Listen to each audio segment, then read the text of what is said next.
All right, time for another one here. This is going to be another one in the little series I've got going on of how I build it. This will be for anyone at work who dares think that they want to do this. This will be like a little explainer for a small part of what I do. Or if those that are playing along at home, just want to see how I do it, watch along. Appreciate all the new subscribers, a lot of new subscribers. Really cool of you guys. Got some real sign nerds out there, I guess. So anyway, so yeah, this is how we do it. So let's get after it. So when I do signs, it's going to be in two major halves. It's two sections. The first section is the beginning of it, is where all I get is this right here. You're taking the customer's concept and the sketch that I'm provided by the designers. And then I take that sketch like right here, and then I copy it to the next page. And this is where I begin with my wireframe, and I literally build out from here, and I try to figure out how everything's going to be built. And then I start to make parts. And then as I keep going, I make parts and I make parts and, just keep going and going. And then pretty soon I reach a point where, aha, everything's done. I did it. The sign is built. That's basically the first half. That arguably is the most difficult half because I literally have to come up with all these parts out of nowhere. Now, of course, it's a design language. Once you get used to it, it's kind of, how it fits into how I do it. But this is pretty chaotic, and you can't really send this to DXF to route files. You can't send this to First Shop to vinyl or anything like that. All of this needs to be broken down into manageable chunks, which is what I do when I name pages. I'm going to create new pages, and every page is going to have a strategy and a sort of concept behind it of how to break this into manageable chunks for both route and, more importantly, the fabrication department who has to deal with all this. So yeah, I'm not just going to select all this and dump it in their lap like a dump truck. I'm going to have to figure it out. So I'm going to show you kind of how I approach it so that way you can see what's up. And this is also just using one macro right now, how to name pages.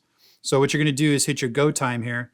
And on your go time, there's a little N. When you press that, then hi, my name is will pop up. And so this was basically a macro just to name pages. And if you look here, this will also name shapes. So right now we're not worried about this tab, we're worried about this tab. So, and this is primarily what I use this for. So the idea is that we're going to be, first and foremost, you start at the very top level, which is just material. I'm not going to send a DXF file that has aluminum and then also, 3/4 inch acrylic. That doesn't make any sense for the router because he has to actually break this up into two different, whatever. Now I understand if he wants to create one giant plate that has everything on it, then that's up to the router person. But I'm also creating this for fabrication in order to, again, stay organized and keep things broken up into manageable chunks. So what we're going to do is take this here, and don't worry about hot pages right now. So this top part here is hot pages. We're not going to worry about that. What we're going to do is go to my name page, just this middle one right here. And what this gives you is a drop-down menu of all, pretty much 90% of all the usual suspects that have anything to do with building signs. But these also are, you can type in whatever you want. So first and foremost, you'll have your material. And then on the second, you'll have what it is. And then this is how we name the page, but we're naming the page to be a DXF file. So materials. So it's based on materials and then what it is. And that's how you create manageable chunks. So what we're going to do is just kind of take a look at what we have. Sometimes even going back here will help you. So we have I'm going to call it a main frame, a main body. Let's just call it main frame. And then we have two sidecars. And then we also have your top logos. Let's just call those logos. So in my mind, that's what I'm going to kind of approach it as. So we've got logos up here that have 3/4 inch acrylic. We have 090 aluminum. We have a sidecar, and I call it left. So we have a left sidecar, and we also have a right sidecar. And then here's all of our mainframe stuff. We also have the mounting plates down here. This is 1/4 inch aluminum that creates the mounting structure for going in the ground. And then we also have power stuff. We have power box, and we also have a birdhouse to keep you you just be quiet. We got our switch. Don't worry about it. And then you got all your main framing here. So that's kind of, you just get the lay of the land as far as that's concerned. We also have push throughs that go through here. That's 1/2 inch acrylic. That's going to be going through the cabinet. So what I like to do is just sort of start naming things based on that. So right off the bat, we've got 090. So boom, it's the top of the list, of course. And then let's start with left sidecar. So I'm going to go sidecar and I'm going to name it and I'm going to do an underscore and then let's go left. Yeah, I might want to complete the word there. Sidecar, left. There you go. And I'm just going to hit make new page, just like that. And you can see where, bam, it creates a new page and it's named and created and everything goes. And it goes to the left. So it makes it the next one and then the next one and the next one. So I'm going to go back here and then I'm just going to change this to right. And like that. And then I'm going to make a new page. And so I got sidecar left, sidecar right. We're doing good.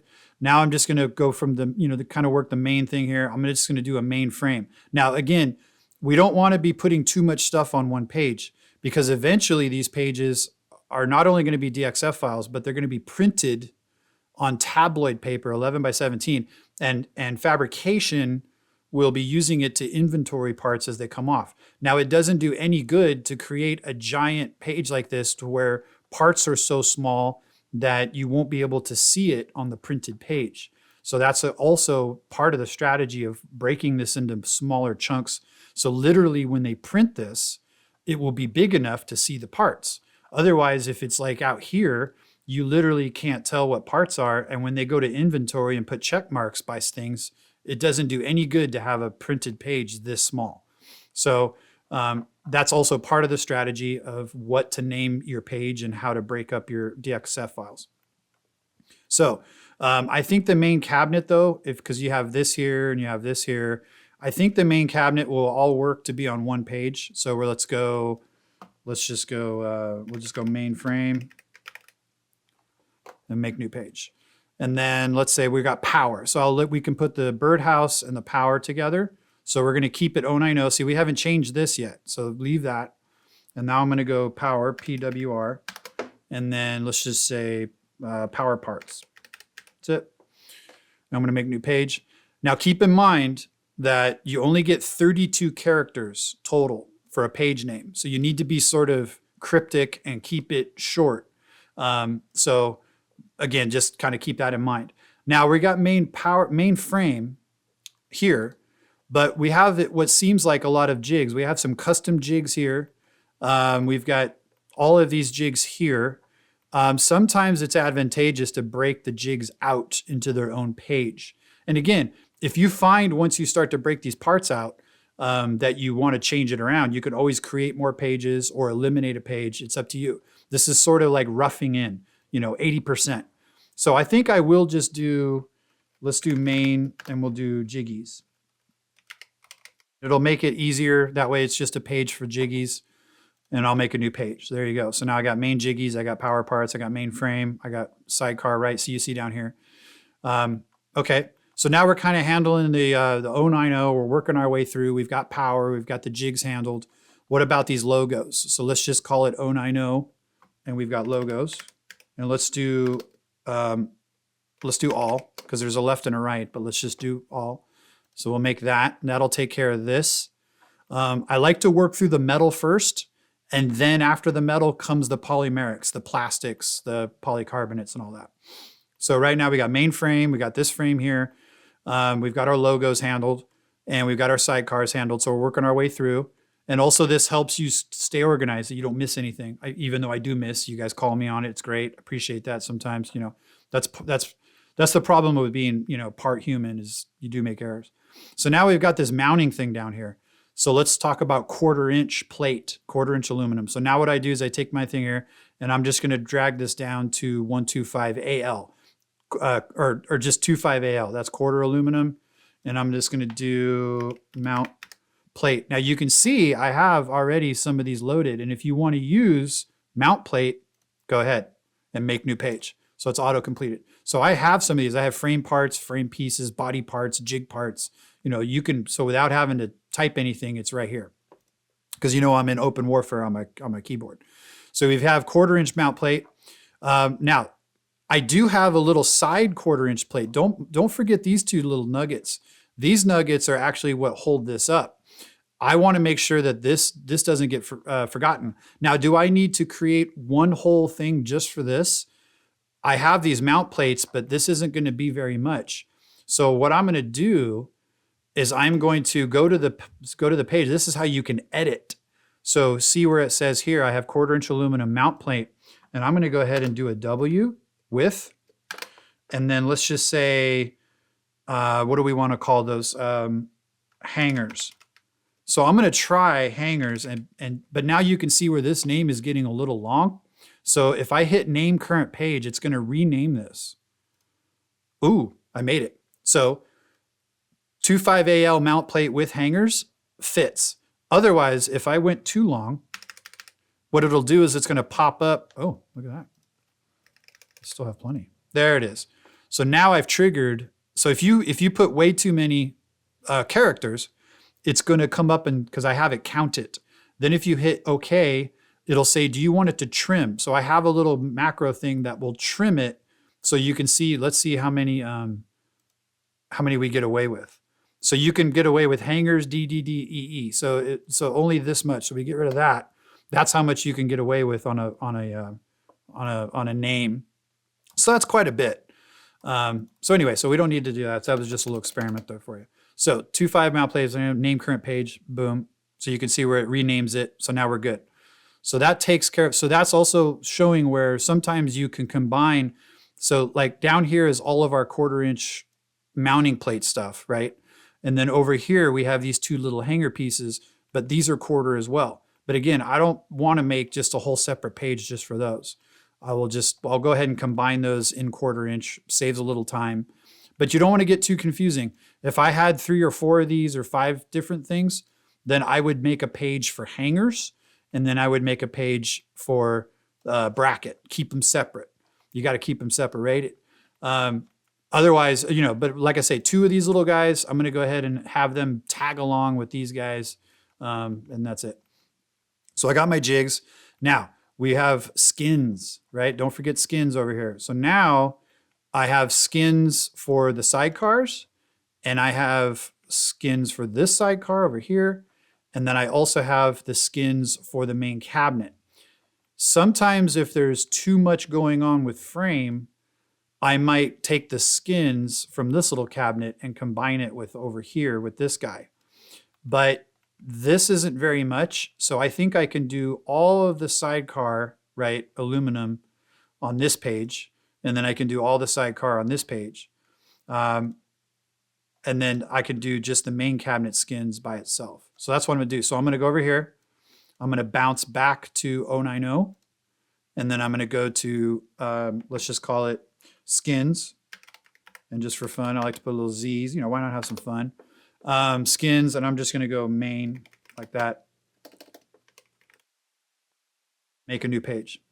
So that'll take care of these skins. And like I said, these skins here, I'm going to go ahead and just keep them with the sidecar all in one. No need.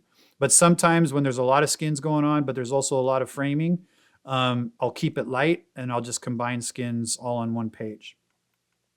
So again, this is the strategy. This is what you're doing. You're sort of trying to break this into manageable chunks. And that way it makes sense to the router guys. It makes sense to fabrication. Plus, you want it to make sense 5 years from now. When you've forgotten, everyone has forgotten, and you come back to this and you're like, what was I doing? And if it was just one big chunk, then it's a little more difficult. So now we're working down, like I said, work from your metals. I like to do metals. Now, sometimes there's white. We'll have 063 white for LEDs and things like that. We don't have that this time. So we don't have any 040. We don't have any 050. We don't have anything else. So I've kind of worked my way through these jigs. I think these jigs for the sidecars will fit on the sidecar page. We will find out. If not, I can go ahead and put the jigs onto page 4 with jiggies. I might still do that. But again, we're just roughing in, and then it'll make sense once you go actually start to copy paste. So But I think we're good for aluminum. Now we work our polymerics. So now we're going to go down this list, and you can see where your Tuff-Ack starts, your 1/8 inch clear Tuff-Ack, your 3/16 white Tuff-Ack, all the different acrylics are down here. So you go through your aluminums first. You have your 063 white, your 040 white, you've got your whites here, and then you cross over. So that's kind of how I like to work. Metal first, then plastics. So let's hit our plastics up. So we know that we have 2 logos at 3/4 inch clear acrylic. So come down this way, keep rolling. It's down here, 7.5 clear acrylic, that's 3/4. And then we're gonna call these just logo faces. How about that? Make a new page, boom. Okay, that takes care of that. We know that we have 1/2 inch push throughs, 1/2 inch clear acrylic. So I'm gonna go back up, it's HLF half, boom, like that. And then we're just gonna do, I like to call them pushies. So I have pushies already. You come down here, you see pushies, boom. And then that's it. Those are the only pushies we have. But you could clarify, you could go pushies and then just hit main and then make a new page. That makes sense. And again, this is gonna be the name of the DXF file. So it makes sense. Now we go over here, we have our clear polymeric or Tuff-Ack backers. We know we like those in 1/8. So we'll go here, 125 clear Tuff-Ack, and then I'll hit pushies backer. I already have that right here, boom. Don't have to type anything, make new page. So we're good there. Now I know that this right here is gonna be 3/16 white acrylic because these are just backed up. So I'm gonna go to here, scroll, 1875 white acrylic, boom. And then we can just say sidecar back, let's just say backup. So I know that that's sidecar backup acrylic, it's context. I know it's acrylic, I know what a backup is. I'm gonna make a new page, boom. So that's done. You know what though? Let's do all. We can do all for this just to make sure, because we have a left and a right. So that'll make it a little more concise. So let's go to that page, sidecar backup, name current page. There we go. So we make it a little more clear. So we know that both of them are on there. So now we're starting to get more pages. Look at all these pages. So it's time to bring out page turner. You've already seen that video. So you're gonna go here. This makes it easier to access. So page 13 is what we want. We'll do sticky return on page 13. Okay, so working through our polymerics, we have a page for this. We have a page for this. We have a page for this. And we have a page for this. And I think that's it. We've got ourselves our jigs. We've got ourselves our faces, and you just work your way through and make sure you have everything that you need. So that's it. Just keep it simple for this. This is how you're going to use this to create your DXF files, but you create a page that breaks it down and keeps it manageable. And so again, so what you're going to do when it comes time to export is you're going to grab name. You can see where exporter grabs the file name for the job, and then it also grabs the actual job name here.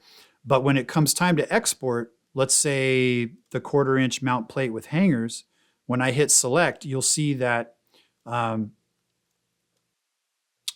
see, oh, that's right. That's right. You got to have something on the page there. So we're just going to copy paste the mount plates. Let's do that just for ha-has. There it is. Sometimes I forget how my own macros work. So we're going to go here. Let's go to mount plate hangers. Going to paste that. There we go. So now what we're going to do is we're going to hit select, and you can see where it selects all the things on the page, and then it changed the name. So if I hit grab name, this is the name of the file. But when I go to export DXFs, if I hit this button, it reads the page name, and this is how this becomes the file name. So your 1/4 inch aluminum mount plate with hangers is what this is going to be, just by hitting select. And so if I go here and let's just paste this here, and if I hit this, then it changes it to 090 skins main, et cetera, et cetera. So that's why it's important to break out each of these into their own parts, because it becomes the file name, et cetera, et cetera. So, and then make it organized. Anyway, so that's how I use hi my name is this macro in order to name parts, and that's my strategy behind it. So, if you have any questions, hit me up, but good luck. We're all counting on you. Check the technique.